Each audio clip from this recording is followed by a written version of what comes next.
नमस्ते, मैं कृष्ण मिश्रा भारत मौसम विज्ञान विभाग की तरफ से आप सबके लिए लेकर आया हूँ पिछले हफ्ते का मौसम और अगले 2 हफ्ते के मौसम का पूर्वानुमान।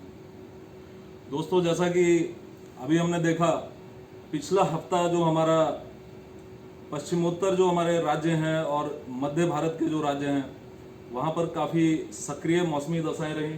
थंडरस्टॉर्म्स हुए, लाइट टू मॉडरेट रेन हुई और वेस्टर्न हिमालयन रीजन पे आइसोलेटेड हैवी रेनफॉल भी ऑब्जर्व की गई।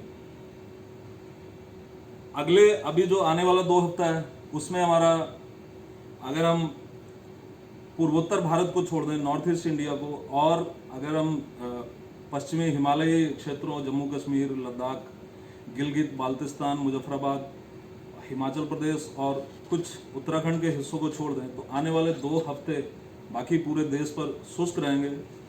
ज़्यादा टेम्परेचर्स रहेंगे। हमारे जो टेम्परेचर नॉर्मल से 3 से 4 डिग्री, कहीं कहीं पे 5 डिग्री भी ज़्यादा हो सकते हैं। तो आइए हम सिलसिलेवार देखते हैं। ये जो हमें चित्र दिखाई दे रहा है इसमें हम देख सकते हैं पिछले 1 हफ्ते में हमारे पास क्या वेदर सिस्टम्स रहे। तो एक जो सबसे सक्रिय हमारा पश्चिमी विक्षोभ, एक्टिव WD जिसे हम कहते हैं, वो था 21 से 23 तारीख तक। इसने almost widespread light rainfall, very light to light rainfall और थंडरस्टॉर्म एक्टिविटी सेंट्रल इंडिया पे, मध्य प्रदेश, विदर्भा, मध्य महाराष्ट्र, मराठवाड़ा और हमारे राजस्थान और पंजाब, हरियाणा, पश्चिमी उत्तर प्रदेश और हमारा हिमालयी जो तीनों राज्य हैं वहाँ पर अच्छी हमें एक्टिविटी देखने को मिली। इसमें हमें हमारे पश्चिमी राजस्थान पर काफ़ी स्ट्रॉन्ग डस्ट स्टॉर्म भी देखने को मिला। जब भी हमारे बंगाल की खाड़ी से हमें अच्छी मॉइस्चर इनकर्जन नहीं होती है तो जो पश्चिमी विक्षोभ होता है वो डस्ट स्टॉर्म भी जनरेट करता है, जो कि हमने इस एपिसोड में देखा जो 21 से 23 मार्च का एपिसोड था। और उसके पहले भी जो 18 से 19 मार्च का जो हमारा समय था उस समय भी हमने मध्य प्रदेश और महाराष्ट्र पर अच्छी हेल स्टॉर्म एक्टिविटी देखी।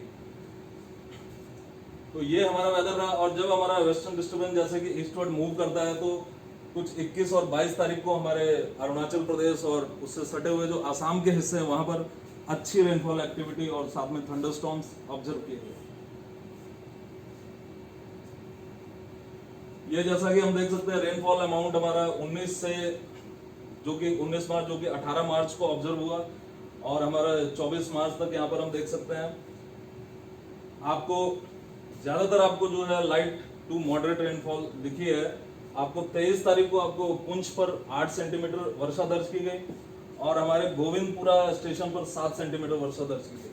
और ये हमारा यहाँ पर एनिमेशन है जो कि आपको सैटेलाइट के थ्रू आपका क्लाउड मूवमेंट, जो वेस्टर्न डिस्टर्बेंस था उसका क्लाउड मूवमेंट दिखा रहा है। और ये हमारा IMD GFS जो मॉडल, होम रन मॉडल है, उसके द्वारा जो रेनफॉल, ऑब्जर्व रेनफॉल प्रोडक्ट है, वो प्रोडक्ट का एनिमेशन दिखा रहा है। तो जैसा कि हम देख सकते हैं हमारा ये जो नीला कलर आ रहा है यहाँ पे, central India that is Maharashtra और आपका मध्य प्रदेश और जो ईस्ट राजस्थान का हिस्सा है, ये आपको पॉजिटिव एनोमली दिखा रहा है पिछले हफ्ते में। तो उसकी वजह से जो नॉर्थ वेस्ट इंडिया पर भी जो लॉन्ग पीरियड एवरेज से जो वर्षा दर्ज की गई है वो मात्र -5% नॉर्मल से कम है, जबकि आपका जो सेंट्रल इंडिया है वो आपको 78% वर्षा ज्यादा दिखा रहा है लॉन्ग पीरियड एवरेज से पिछले हफ्ते के दौरान। और अगर हम पूरे प्री मानसून सीजन जो कि 1 मार्च से शुरू होता है, अगर हम उसकी बात करते हैं तो हमारा ऑलमोस्ट पूरी कंट्री पर -40% जो डिपार्चर है नॉर्मल से कम है।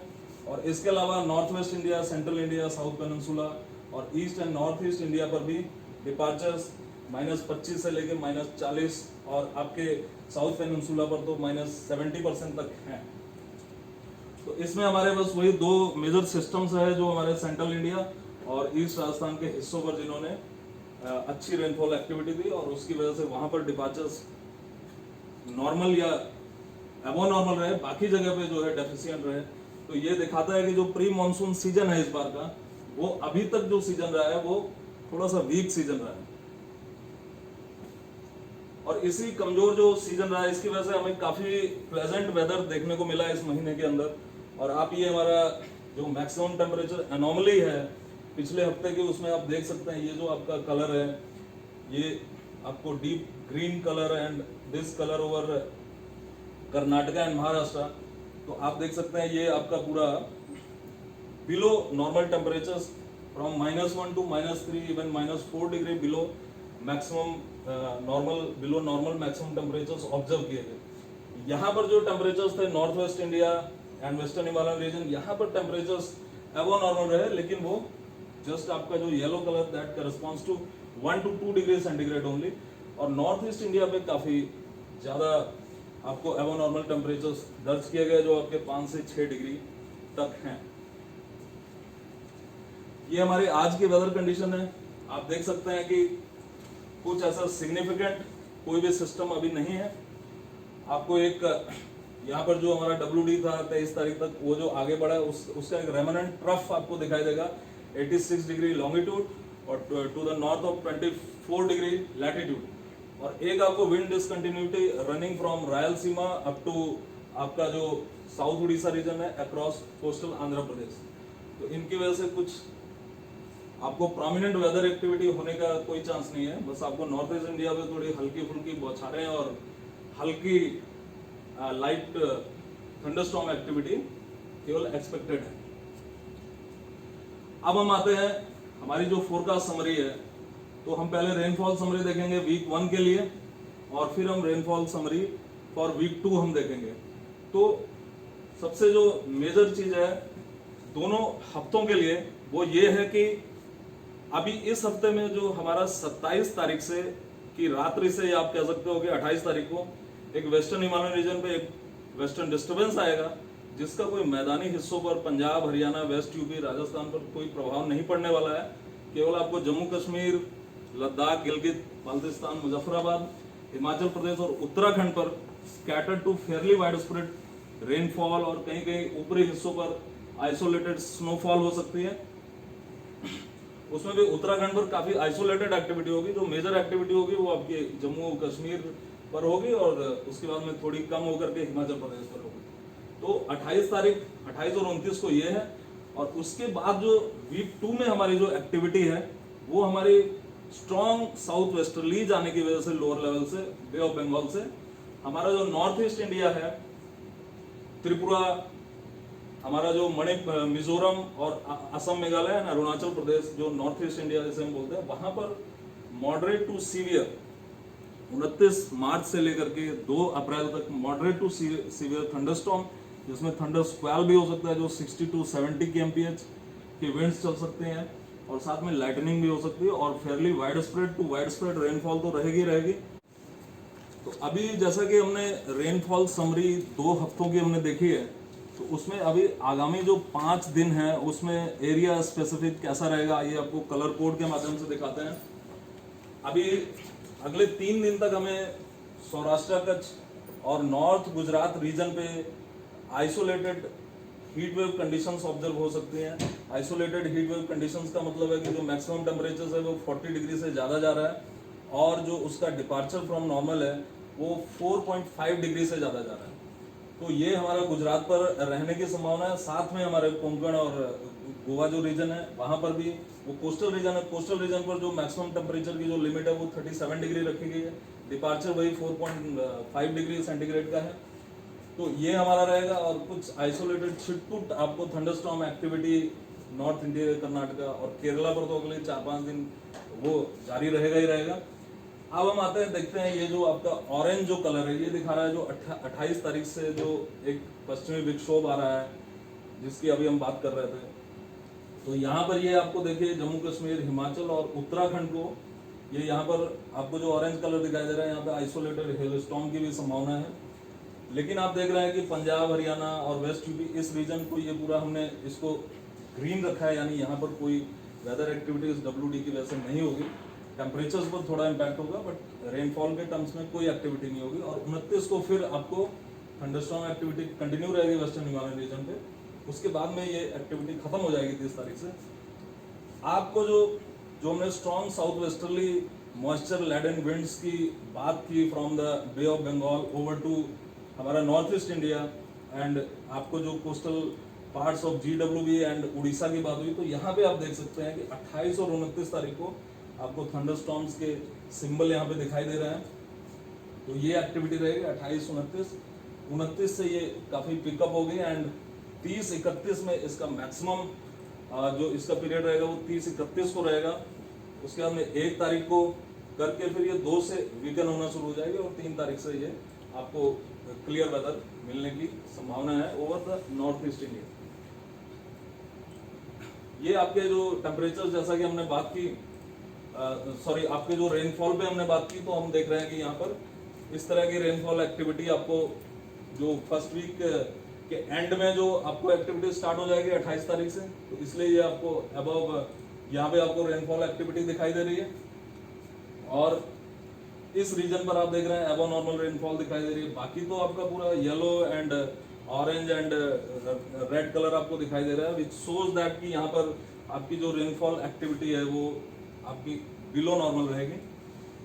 बट आप वीक 2 में देख रहे हैं कि जैसे जो 28-29 तारीख से थंडरस्टॉर्म एक्टिविटी शुरू होने जा रही है, उसकी वजह से आप देख रहे हैं वीक 2 में आपको ये कलर आपको दिखाई दे रहा है यहाँ पे, और ये हमारा कलर जो है ये दिखा रहा है कि above normal activity by 10 to 20 mm rainfall आपको एवरेज से ज्यादा यहाँ पे मिलने के चांसेस हैं during the week 2, that is from 2 April to 8 April. अब हम देखते हैं दोनों हफ्तों का जो टेम्परेचर है। तो जैसा कि कोई भी जब एक्टिव WD हिट करता है तभी हमारे जो टेम्परेचर्स हैं, मैक्सिमम टेम्परेचर्स, उनमें एक अच्छा फॉल दिखाई देता है। कुछ आपको hello storm, thunderstorm activity central India पे चलती है तब आपको टेम्परेचर फॉल दिखाई देता है। तो अगले जो हमारे 2 हफ्ते हैं उसमें इस तरह की कोई वाइड स्प्रेड सीवियर एक्टिविटी होने का, कोई एक्टिव WD आने का चूंकि चांसेस नहीं है, इसलिए टेम्परेचर ऑलमोस्ट आपको सेम रहेंगे। बल्कि वीक 2 में आपके टेम्परेचर्स थोड़े से और ज्यादा बढ़ेंगे वीक 1 की अपेक्षा, और वो नॉर्मल से आपको 3 से 4 डिग्री, और कुछ हिस्सों में जैसे उड़ीसा है हमारा, वहां पर 5 से 6 डिग्री भी रहने की संभावना, यानी आइसोलेटेड हीट वेव और उड़ीसा प्रोबेबल है आपको वीक 1 एंड वीक 2 में। आगे हम इसके जो मैप्स देखेंगे इसके टेम्परेचर्स एनॉमली के, तो हम देख सकते हैं कि वीक 1 में आप देख सकते हैं ये जो आपके वार्म कलर्स यहाँ दिख रहा है, और central India, Maharashtra and Karnataka and Telangana, Rayalaseema और मध्य प्रदेश पर आपको कूल कलर दिख रहा है। तो ये अभी जो आपकी हेल स्टॉर्म, थंडरस्टॉर्म एक्टिविटी जो आपकी 18 से 23 तारीख का जो एपिसोड रहा, उसकी वजह से टेम्परेचर्स कूलर रहेंगे। एंड देन आपको जो सेकंड वीक है उसमें ये टेम्परेचर थोड़े बढ़ेंगे, बट चूंकि काफी एक्टिविटी हो चुकी है इसलिए टेम्परेचर उतने बढ़ने का चांसेस नहीं है। और यहाँ पर आपको जो है नॉर्थ ईस्ट इंडिया पे जो टेम्परेचर्स हैं जो आपको अबव नॉर्मल यहाँ पे दिख रहे हैं पहले वीक में, वो आपको कूलर साइड में जाने के चांसेस हैं due to the thunderstorm activity we have just discussed. तो ये रहा हमारे 2 हफ्तों का, आने वाले 2 हफ्तों का पूर्वानुमान। आप हमारे मौसम app, Damini app, Meghdoot app, जो आपको दोनों प्लेटफॉर्म्स में मिलेंगे, एंड्रॉयड पे भी, iOS पे भी। अभी लाइटनिंग कंडीशंस चूंकि अब थंडरस्टॉर्म सिचुएशन चालू हो रही है, तो हमारे लिए दामिनी ऐप काफ़ी इंपॉर्टेंट होगा। तो ये सब हम डाउनलोड कर सकते हैं। हम रिक्वेस्ट करते हैं आपसे इनको डाउनलोड कीजिए, हमें फीडबैक दीजिए। आपको कुछ इसमें किसी तरह की आपको प्रॉब्लम आ रही है तो आप हमें लिखिए। हमारे नंबर्स, हमारे ईमेल्स आपको हमारी साइट पे मिल जाएंगे। हमारी साइट है mosam.imd.gov.in। Twitter, Facebook, YouTube, blog, everywhere we are.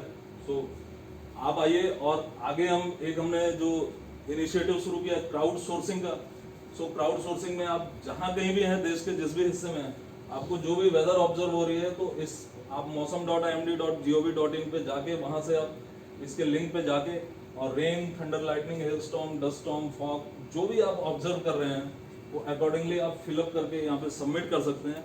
इससे हम हमारी जो फोरकास्ट कैपेबिलिटीज हैं उनको हम बढ़ाने में और उनका असेसमेंट करने में हमें काफी मदद मिलेगी। धन्यवाद, थैंक यू।